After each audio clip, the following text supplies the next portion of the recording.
I'd say it's a brilliant kind of team to be a part of, because when you're in this environment, when you're surrounded by all this equipment and you feel like you're in industry already, you don't feel like you're at university just learning, because you're already getting that great industry experience that you won't get anywhere else.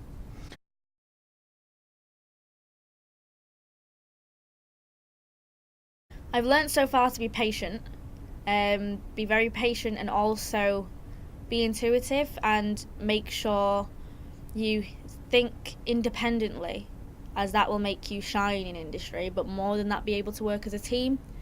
I've made mistakes to begin. I've learned from it now. In second year, I found it difficult to divide friends between colleagues, because as soon as the news day starts, all your friends that you've made such a close bond with and you care about them so much, they're your colleagues, and you need to keep that in mind, especially as a producer. Because if a package isn't good enough, if it's not to the standard that you know it should be, you shouldn't be afraid to say that this isn't up to scratch, this isn't suited to my program today, or just simply not even that. It's too full today, let's move your package to tomorrow instead, and it gets cut. And then instead of your friend being upset saying, oh no, but like we're best friends, we do this, you should kind of have that willpower to go, you know what, I'm sticking to my guns, and that's the way it is because I'm a producer. And I feel like that's something I've worked on since second year, because now I am a bit tough and I'm a bit more thicker skinned. I've still got some way to go to be thick skinned, but that's one thing that I think you need to learn as well, and it comes in so handy.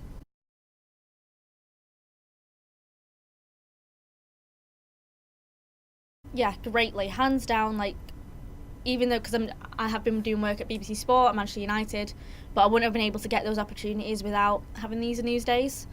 For example, with BBC Sport, my first ever job with them was that they realised they were understaffed for the Olympics, and they realised that I'd been doing these news days, so I only had a half-hour training experience before my first shift on a night shift for the Olympics, and they just trusted me on the basis that I did news days. So without news days, I wouldn't have got that job.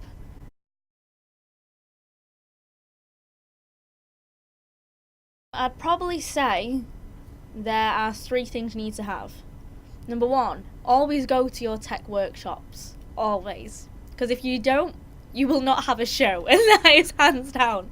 You will not have a show. And the second one, patience, I'd say. Once again, because you can't get stressed out if something goes wrong.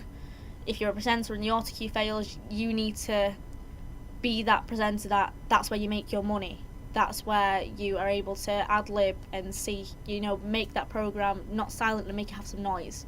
Then the last thing, passion, because don't lose that passion that you have from when you've started at university, because something's gone bad. Don't let it defeat you. Just keep going and it should be fine.